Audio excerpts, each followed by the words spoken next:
Unacademy. Let's crack it.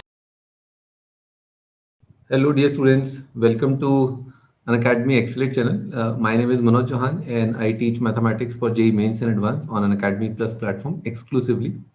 बच्चों, today we have a very special guest with us.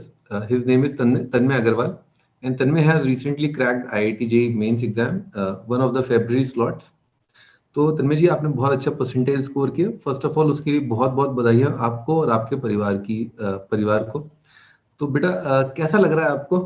एक proper journalist वाला question. Sir, एक खुशी की फीलिंग तो आती है कि एक ऑल इंडिया लेवल का एग्जाम इतनी अच्छे से क्रैक हुआ है, और ऐसे ही अब आगे भी अब मतलब मेन फोकस अपन का जेईई एडवांस पे ही है, तो वो भी अच्छे से क्रैक हो एग्जाम.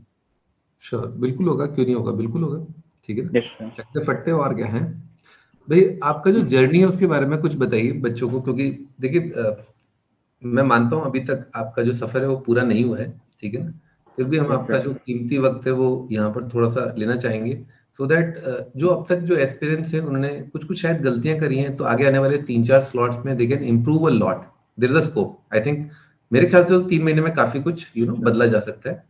तो अपने सफर के बारे में बताओ, और थोड़ा सा अपने सफर के बारे में बताओगे, वैसे ही बाकी लोगों को पता चल जाएगा कि हार्ड वर्क किसे कहते हैं ना. So please elaborate upon your hard work to reach this milestone of 99%. Okay. तो सर, मेरी जर्नी मतलब 9th क्लास से शुरू हुई थी. मैंने 9th क्लास में एक ऑफलाइन कोचिंग स्टार्ट कर दी थी. तो 9th और 10th में तो मैं जेईई के रिलेटेड इतना पढ़ता नहीं था. मतलब 9th-10th में तो वो जो नॉर्मल एग्जाम्स होते थे जैसे एनटीएससी और उनके लिए ही पढ़ता था. मतलब कोई जेईई का मतलब भी नहीं पता था उस वक्त. तो असली तैयारी तो मैंने 11th से ही शुरू करी है जेईई के लिए. तो 11th में मतलब स्टार्टिंग से मैंने बहुत मेहनत करनी शुरू कर दी थी जेईई के लिए. बिल्कुल फोकस था बिल्कुल जेईई के लिए मैं शुरू से ही. तो 11th भी ऐसे मेहनत में निकली, 12th भी निकल गई. तो मैं एक ड्रॉपर स्टूडेंट हूँ. मतलब हुआ था कि अब जैसे मेरा पहला 2020 में एग्जाम हुआ, तो उस वक्त भी मेरा मेंस तो बहुत अच्छा गया. मतलब दो अटेम्प्ट थे उस वक्त हमारे, तो दोनों अटेम्प्ट ही मेरे जेईई मेंस के तो बहुत अच्छे गए. फिर आया एडवांस का एग्जाम. अब एडवांस में बहुत टाइम लग गया, मतलब लॉकडाउन भी आ गया था, तो एक फोकस भी खोने लग जाते हैं बच्चे. तो उस दिन एग्जाम, एडवांस के एग्जाम पे पता नहीं क्या हुआ कि है ना, मेरा मतलब थोड़ी तबीयत खराब हो गई थी उस एग्जाम के दिन. ये तो या तो एंजाइटी बोल सकते हैं एग्जाम की. तो मतलब बिल्कुल तबीयत खराब हो गई और मेरा पेपर बिल्कुल अच्छा नहीं गया था एडवांस का. तो अब जो बीच में ब्रेक मिलता है मेरे को एडवांस में, उसमें भी लगने लगा कि पेपर अच्छा नहीं गया. और तो ऐसे ही मेरा मतलब बहुत मतलब मैं जस्ट 10,000 के अंदर घुसा था एडवांस में. तो मुझे लगा कि मैंने अपना अप टू पोटेंशियल नहीं दिया है. मतलब इसलिए मैंने सोचा कि एक साल ड्रॉप कर लो, और तो क्या, क्योंकि मेरे को पता था मैं इससे तो अच्छा जरूर कर सकता हूँ. तो अब वही मैंने ड्रॉप करा, और फिर यही 5-6 महीने और मेहनत करी, और जेईई मेंस का एग्जाम इतना अच्छा गया. और अब बस सही, गुड. भाई, अगर आपको लाइफ में लगता है अगर आप अच्छा कर सकते हैं तो आप अच्छा कर सकते हैं, इसमें कोई डाउट ही नहीं. ठीक है, दैट गोज विदाउट सेइंग. तो बेटा, आपके जो फेवरेट टीचर्स हैं अनअकैडमी पर, जिनसे आपने थोड़ा सा पढ़ाई किया, और ऑनलाइन के बारे में आपका क्या कहना है? पहले अपने टीचर्स के बारे में एक बार बता दो. हाँ, तो सर एक तो आप मुझे ना जिस तरीके से आप है ना पेपर सॉल्व करते हैं तक खट करके, वो एक तो स्पीड बहुत मेरे को अच्छी लगती है आपकी. उससे मेरी एक तो स्पीड बहुत बड़ी है कि एक ही क्वेश्चन को कितने तरीके से कर सकते हैं. Exactly. और फिर मुझे इनऑर्गेनिक केमिस्ट्री में पीयूष महेश्वरी सर की वो एक तो इनऑर्गेनिक केमिस्ट्री बहुत फन वे में पढ़ाते हैं. मतलब बोरिंग नहीं लगती उनकी क्लास बिल्कुल. और ऐसे ही एनकेसी सर भी बहुत अच्छा फिजिक्स पढ़ाते हैं ये. और मैं फिर ऑर्गेनिक सचिन राणा सर से पढ़ता था. वो भी है ना मतलब बहुत मोटिवेट करते और बहुत अच्छा पढ़ाते थे. तो ये टीचर्स थे. फिजिकल आपने नहीं बताया बेटा. हाँ, फिजिकल केमिस्ट्री में विजय जिंजर सर, वो भी मतलब बहुत अप टू लेवल. मतलब उनके क्वेश्चंस करने में बहुत मजा आता था फिजिकल को केमिस्ट्री के. ओके, सो बच्चों, मैं बाकी टीचर्स के बारे में तो टिप्पणी देने में अभी I am not eligible basically, पर मैं आपको अपने बारे में थोड़ा सा बता देता हूँ, क्योंकि Tanmay spoke about me. So basically मैं क्वेश्चन को 2-3 तरीकों से मेथड या अप्रोच बताता हूँ basically, and I let the student first of all decide कि इसमें से बेस्ट क्या होगा. And depending upon the profile, he should be able to analyse in the exam कि यार सर ने ये 2-3 प्रोफाइल बताए थे, इसमें ये लगेगा, इसमें ये होगा, और बच्चे के खुद की प्रैक्टिस भी अच्छी होनी चाहिए। मैं तो आपको बताता ही हूँ, पर जब तक आप शीट या डीपी करके नहीं देखोगे तो मेरा बताया हुआ ज्ञान जो है आपके अंदर घुसेगा नहीं। ठीक है, तो आपको खुद को भी ट्राई करना है, एक्सपीरियंस करना है ऑल दोस मेथड्स। ठीक है बच्चे, तो when did you start preparing for your JEE exam? 9th class से आपने स्टार्ट कर दिया था, तो हाँ 9th मतलब क्लास से स्टार्ट करा आपने। Okay okay, what are the, बेटा अब ये बताओ कि जल्दी स्टार्ट करने से आपको कुछ फायदा तो हुआ ही होगा, पर थोड़ा सा जी सर। इलैबोरेट कर दो उसको, थोड़ा सा इलैबोरेट कर दो। सर जल्दी, जैसे 10th 11th में बहुत लोगों को बहुत बड़ा गैप लगता है, तो कुछ लोग तो है ना मतलब कुछ टाइम लेते हो उस गैप को थोड़ा बढ़ने में। तो अगर कुछ कोचिंग आपने पहले से करी हो तो आपको एक वैसे ही बॉडी बना हुआ होता है कि आपको शाम को कोचिंग जाना है और फिर पढ़ाई करनी है, तो एक रूटीन आपका पहले से ही बना हुआ होता है, तो आपको इतना फील नहीं होता। तो पर जो बच्चे 11th से शुरू करते हैं वो भी है ना जल्दी मतलब कर ही लेते हैं, ऐसे कोई जरूरी नहीं है कि जो 9th 10th में ही हो, पर एक एज मतलब हेड स्टार्ट तो अच्छा ही होता ही है 9th 10th अगर आपने कर रखा है तो। ओके, सो तन्मय जी का कहना ये है बच्चों, जो भी इस वीडियो को देख रहे हैं, कि अगर एक आपको हेड स्टार्ट चाहिए, जल्दी आप अपना रूटीन सेट करना चाहते हैं, देखिए 11th में आप स्टार्ट करेंगे, 1-2 महीने में आप ढल जाएंगे अगर आप अच्छे बच्चे हैं, सिंसियर बच्चे हैं। पर यही काम अगर 9-10 से हो जाए तो अच्छे से आप ग्रूव इन हो जाते हैं, एक रूटीन अच्छा सेट हो जाता है। ठीक है, तो आराम से आप जो है आपका जो माइंड है वो उस हिसाब से वर्क करने लगता है। पर 9-10 में बेटे मेरे को सबसे बड़ा फायदा पता है तन्मय क्या लगता है, कि ना 9-10 में क्या है कि मेरे साथ क्या हुआ था, आई ऑर्डर्ड ब्रिलियंट ट्यूटोरियल्स का मटेरियल, है ना, डीएलपी मान लो आप उसको। उस टाइम पे ऐसे वीडियो लेक्चर्स नहीं थे, पर लाइव लेक्चर भी नहीं था, पर मैंने डीएलपी मंगाया। तो मुझे क्या फायदा हुआ, मैंने सीक्वेंस सीरीज 9-10 में कर लिया, क्वाड्रेटिक अच्छे लेवल का 9-10 में कर लिया था, तो मुझे 11th में दिक्कत नहीं आई। मेरे को तो ये फायदा, ट्रिग्नोमेट्री कर लिया था, तो हाँ 3-4 ये चैप्टर इतने अच्छे लेवल के हो गए थे 9-10 के टाइम पर, कि मेरा 11th में जो बच्चा एकदम से बहुत ज्यादा डिफिकल्टी लेवल देखता है टॉपिक्स में, समझ रहे हो तन्मय, यस फंक्शन आ सर। जाता है, कितनी सब मैथमेटिक्स हाँ खुद ही कितना डिफिकल्ट हो जाता है, आप देखो। यस ऊपर सर। से आप देखो, टीचर्स, फिजिक्स के भी टीचर्स कई सारी चीजें, कोऑर्डिनेट सिस्टम की बहुत बेसिक बेसिक बातें बताते हैं, ट्रिग्नोमेट्री बताते हैं, यस सर। वेक्टर्स बताते हैं, आई जे के बताते हैं। ज्यादातर चीजें याद ही करानी पड़ती हैं फिजिक्स के टीचर्स को, बताइए आप गलत कह रहा हूँ, है ना। यस तो ये चीज जो है ना, ये 9-10 में अगर स्टार्ट करें तो 9-10 में टाइम बहुत होता है। What I think is yes sir. कि 9-10 का जो टाइम है वो कंटेंट के हिसाब से काफी ज्यादा है, तो बच्चा उसको यूज कर ले बेसिकली अच्छे से, है ना। Yes sir. 11th बहुत स्मूथ हो जाता है। सर ये तो बोलता ही है कि 9th का सिलेबस बस इलेबोरेट करके 11th में आ जाता है और 10th का सिलेबस इलेबोरेट करके 12th में आ जाता है, तो आपने 9th 10th में अगर पढ़ा हुआ है तो इलेबोरेट ही तो थोड़ा सा पढ़ना है बस फिर वो। बिल्कुल बिल्कुल। तन्मय, है ना, क्या होता है कि मैं एक प्रॉब्लम बताता हूँ आपको, शायद आपके साथ भी होगा। मैंने आपका परसेंटेज स्कोर देखा, सब में 99 है, बहुत ही बैलेंस स्कोर है। I love that score. आपका जो स्कोर है वो तोड़ू है, पहली चीज, और दूसरा उसमें बैलेंस है। ठीक है, दैट्स वेरी गुड। मतलब किसी भी दिन आपकी हार नहीं होगी, आप फोड़ा फाड़ी मचाओगे, चाहे कोई भी पेपर डिफिकल्ट आ जाए, यूल क्रैक इट। ठीक है, तो सबसे अच्छी चीज आपके बारे में ये लगी मुझे आपके स्कोर में। और दूसरा बेटे, मैं कह रहा था कि आपका फेवरेट सब्जेक्ट क्या है? बच्चे अक्सर पता है इस चीज में जूझते हैं कि उनका कोई एक टॉपिक जो है फेवरेट बन जाता है, और फिर देन यस ऑटोमेटिकली सर। आपको पता ही है, एनसीआर एनपीआर, है ना, जैसे आप किसी चीज को सेलेक्ट करते हैं ऑटोमेटिकली एक और एक्टिविटी हो रही होती है, यू आर रिजेक्टिंग समथिंग। ठीक है ना। Yes sir. So tell us about your favourite subject first thing, and then yes sir. and then you also have to tell us the strategy, the methodology you used to also take care of the subject you were not in love with that much. ठीक है, बताइए। तो sir मेरा favourite तो math ही है।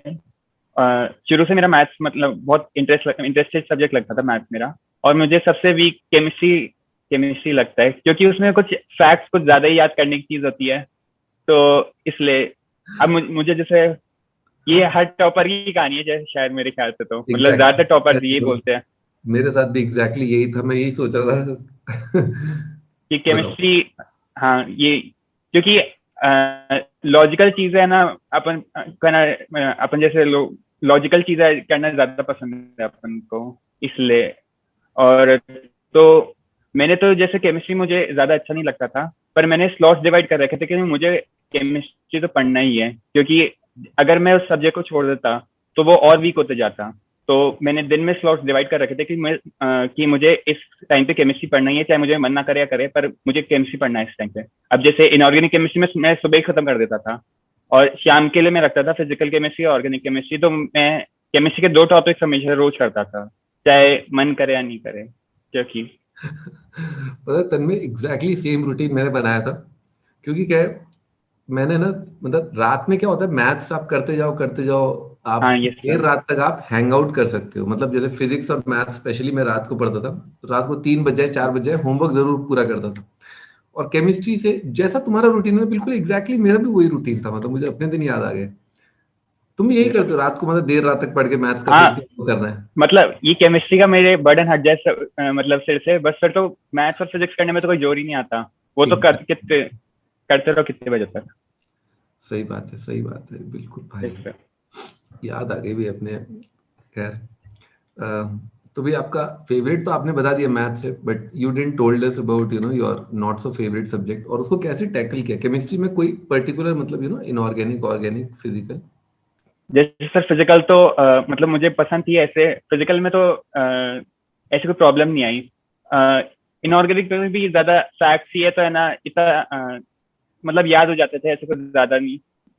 Organic chemistry में आपको logic भी लगाना पड़ता है और याद भी करना पड़ता है। तो उसमें है ना, मतलब मुझे थोड़ा, क्योंकि ऑर्गेनिक केमिस्ट्री में कुछ सोचो प्रोडक्ट ये बनेगा और कुछ और बन जाता है, तो मतलब मैं श्योर नहीं हो पाता था कभी भी भाई कि ये आंसर होगा। चाहता क्या, तेरा नाम तन्मय अग्रवाल नहीं, तेरा नाम तन्मय चौहान होना चाहिए यार। मेरे साथ भी एग्जैक्टली ये दिक्कत थी। मेरी सिस्टर ने मेरे को है ना ये बहुत हेल्प करी। मेरी सिस्टर ने क्या किया, मेरी सिस्टर की राइटिंग बहुत ब्यूटीफुल है। मतलब you will fall in love. मतलब आप हमेशा आप यू विल फील जेलस कि यार मेरी राइटिंग इतनी अच्छी क्यों नहीं है। तो मेरी सिस्टर ने चार्ट्स बना दिए नेम रिएक्शंस के ना, क्लेमेंसन्स, केनिजारो, जितनी भी एल्डोल वेल्डोल, सारी नेम रिएक्शन, सारे इंपॉर्टेंट कंपाउंड्स, और पूरे रूम में चार्ट लगा दिए। यहाँ पर मैं जब भी रूम में घुसता था, सारे चार्ट देखे। एक बार रूम से निकला, निकलते टाइम सारे चार्ट देखे। नेम रिएक्शन याद करने से मेरे को बहुत फायदा हुआ। भले मैं बहुत ज्यादा लॉजिकल अप्रोच, जो organic is logical, organic logical है, यस सर। कंपाउंड फॉर्म होता है, ये होता है, ये स्टेबल है, and so on, carbocation, carbon, SN1 SN2, सब लॉजिकल है, यस ठीक है, सर। मानता हूँ लॉजिकल है। लेकिन नहीं हो रहा तो क्या करे कोई? जब नहीं हो रहा तो यस फिर सर। नेम रिएक्शंस याद करके फिर अपने को कंपाउंड कौन सा बनना है, क्या उसमें कैटलिस्ट बोलते हैं क्या, मैं भूल गया, कैटलाइजर वगैरह, हाँ टेम्परेचर वगैरह, उससे अपन डिसाइड कर देंगे इनिशियल प्रोडक्ट, फाइनल हाँ। Yes product, sir. रिलेट कर पाते हैं अपन कि ये डाला तो यस ये बनेगा। सर। मैं क्या यस करता सर। हूँ, मतलब हर चीज आप मतलब बहुत अच्छे से टाइम स्पेंड करके उसको लॉजिकली अंडरस्टैंड कर पाओ। मेरे पास तो नहीं था, तो I had to mug up the name reactions, frankly speaking, ठीक है। यस, थोड़ा तो याद करना ही पड़ता है उसमें भी। थोड़ा याद करना पड़ता है अपने। फिर आप जो है, अक्सर बच्चे जो है उनका ये सवाल भी आता है मेरे सामने, और अनअकैडमिक प्लेटफॉर्म पर भी वो पूछते हैं कि भाई जो उनके जो डिस्ट्रैक्शंस होते हैं जनरली, ठीक है ना, एक तो यस ऑपोजिट सर। सेक्स का एक डिस्ट्रैक्शन होता है, ठीक। दूसरा डिस्ट्रैक्शन मेरे टाइम पे opposite sex was the major distraction actually. Yes there sir. इतना इतना वीडियो कंटेंट था ही नहीं मेरे टाइम पर, है ना, इतना वीडियो कंटेंट नहीं था।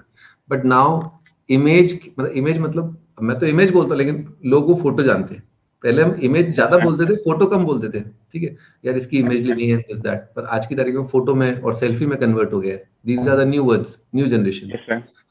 तो इससे आपने मतलब इसको कैसे कंट्रोल में रखा? How did you manage your time table? और you sir intern for a zero zero, मतलब करना ही नहीं है, ठीक है ना? सर ये सोशल मीडिया वगैरह या तो नहीं अपोज मतलब मतलब, सोशल तो media, sex, whatever you want to comment upon. Sir social media तो जैसे मैं रिफ्रेशमेंट के लिए यूज करता था। अब जैसे आप अब सारे काम मोबाइल पे हो रहे, तो आप मोबाइल को तो ऐसे कर नहीं सकते कि एकदम दूर रख दो, क्योंकि हर 2 मिनट में मोबाइल काम आता है आपके। आजकल तो हर चीजें ऑनलाइन है। तो इसलिए एक पर्टिकुलर टाइम था, जैसे रात को बहुत एग्जॉस्टिव स्टडी करके आधा घंटा कर लिया, नींद आ जाए इससे, इसलिए मैं मतलब बहुत लिमिटेड करता था ऐसे। और जैसे बीच में भी थोड़ा सा देख लिया कि दोस्तों के मैसेज आ रहे हैं, और मतलब 5 मिनट ऐसे देख लिया कि कुछ इंपॉर्टेंट ना आ गया हो, बस इसलिए और जैसे मैं कुछ ज्यादा हो जाता था तो मैं कुछ लॉक्स भी आते हैं मतलब ऐप पे, वो भी लगा देता था कि आधे घंटे बाद वो खुद बंद हो जाएगा, मैं यूज ही नहीं कर सकता उसको। तो वो मदद करते हैं कि इसलिए। Alright, great. Anything else you would like to say? और अपोजिट की तरफ तो सर वो तो अंदर से आपको थोड़ा अपने आप को संभाल के रखना पड़ेगा, और तो कोई तरीका है नहीं ऐसे इसका, इसके ओके, लिए तो। ऑलराइट। तो बच्चा पार्टी देखो, जो जो इस वीडियो को देख रहे हैं उनको बता दूं मैं कि there are distractions, there are things. मैं तो हमेशा यही बोलता हूँ कि यार ये सब करने के लिए बहुत जिंदगी पड़ी है। आज एवेंजर्स नीली यस मणि, सर। काली मणि और पीली मणि और ये सब आया है। कल आज 7 मणि है, कल 700 मणि हो जाएंगी वो, ठीक है ना? ओके। और बहुत है, बहुत रायता है मतलब लाइफ में। मतलब एवेंजर्स और 3D, टाइम डकैती, ये सब बहुत मतलब इमेजिनेशन यस आपको सर। कहाँ ले जा सकती है। आपको विजुलाइज करने के लिए देयर आर स्पेशल इफेक्ट्स जो आपको बहुत आकर्षित करते हैं, बहुत एक्साइट करते हैं, वाह यार क्या। लेकिन आप उसको सिनेमा हॉल के अंदर घुसे और सिनेमा हॉल में छोड़ के आ गए हैं। और ये भी आपको वंस इन अ वाइल करना है, once in a blue moon करना है, ठीक है ना? Leave it there.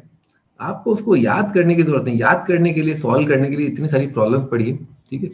और ये यस सब सर। बाद में करने की बात है, सीधी सी बात है। सब चीजें बाद में हो जाएंगी, ठीक है भाई। भाई आपके खुद के अपने व्यूज है ना, वो क्या है regarding online education, live learning and Unacademy. In general आप तीनों बातों का एक साथ भी जवाब दे सकते हैं और अलग अलग भी। सर ये ऑनलाइन एजुकेशन में जैसे आपको एक तो ये फायदा हो गया कि आपको अपनी होम सिटी छोड़नी नहीं पड़ती एकदम। अब जैसे आजकल तो पूरा एजुकेशन अब कोटा बन गया, तो लोग ज्यादातर कोटा को ही प्रेफर करते हैं। तो अब कोटा की टॉप फैकल्टीज जैसे अन अकेडमी पे आ गई, तो आपको अपनी होम सिटी छोड़ने की जरूरत नहीं है।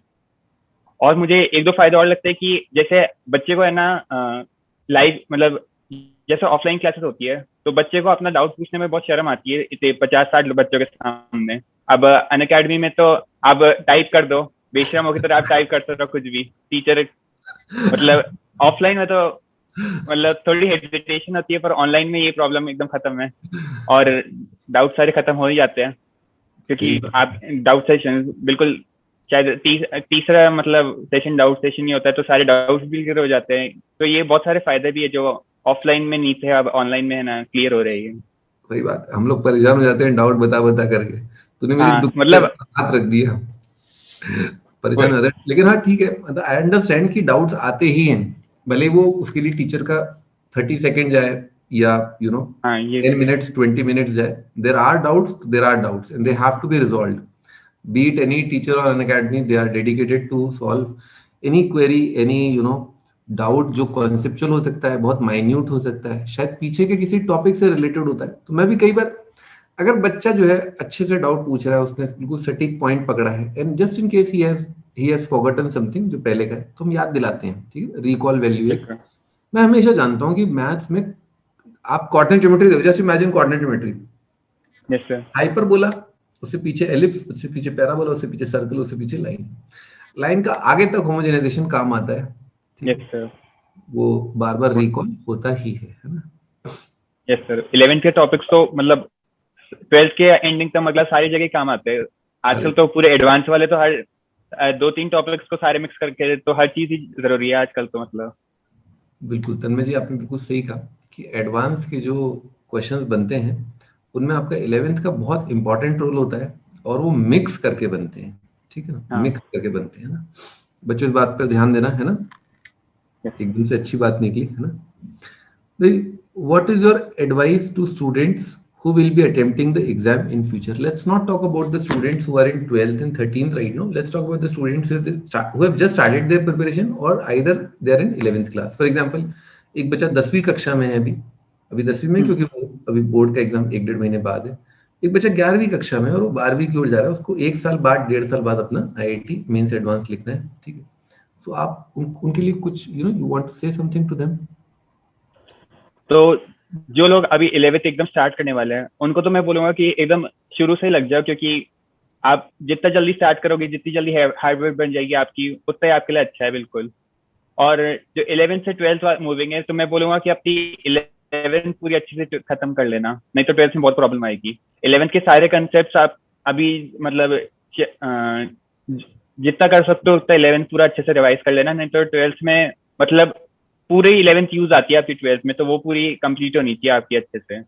और और एग्जाम में आपको पैनिक नहीं करना बिल्कुल भी। मेरे साथ भी एक प्रॉब्लम हुई थी एडवांस में, मैं बहुत पैनिक कर गया था। मेरा एक पैनिक की मतलब इस सिचुएशन की वजह से पूरा एग्जाम आपका खराब हो सकता है।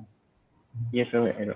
Last words which I would like to last question to you which I would like to put is, मान लो एक बच्चा है जिसने आईआईटी की अभी भी तैयारी स्टार्ट की है, 11th क्लास का बच्चा है, ठीक है, और टीचर ने उसे मॉड पढ़ाया, ठीक है ना, मॉड करीब 1 घंटे तक पढ़ाया। बच्चा बोलता है कि सर मेरे को समझ में नहीं आ रहा है, ठीक है, तो उसके लिए आप क्या बोलेंगे उसके लिए? सर अब ये तो बच्चे से पूछना पड़ेगा कि वो उसको क्या समझ में नहीं आ रहा है, इसमें प्रॉब्लम क्या आ रही है उसको, और उसको प्रॉब्लम प्रैक्टिस खुद ही करनी पड़ेगी, तभी समझ में आएगा। ऐसे टीचर्स कुछ खुद ही समझाते तो उसको ऐसे तो कुछ नहीं होगा कि खुद ही आ जाएगा। कुछ क्वेश्चंस करेगा, कुछ डाउट्स पूछेगा, फिर ही समझ में आएगा इसको। तो सही बात है, सही बात है।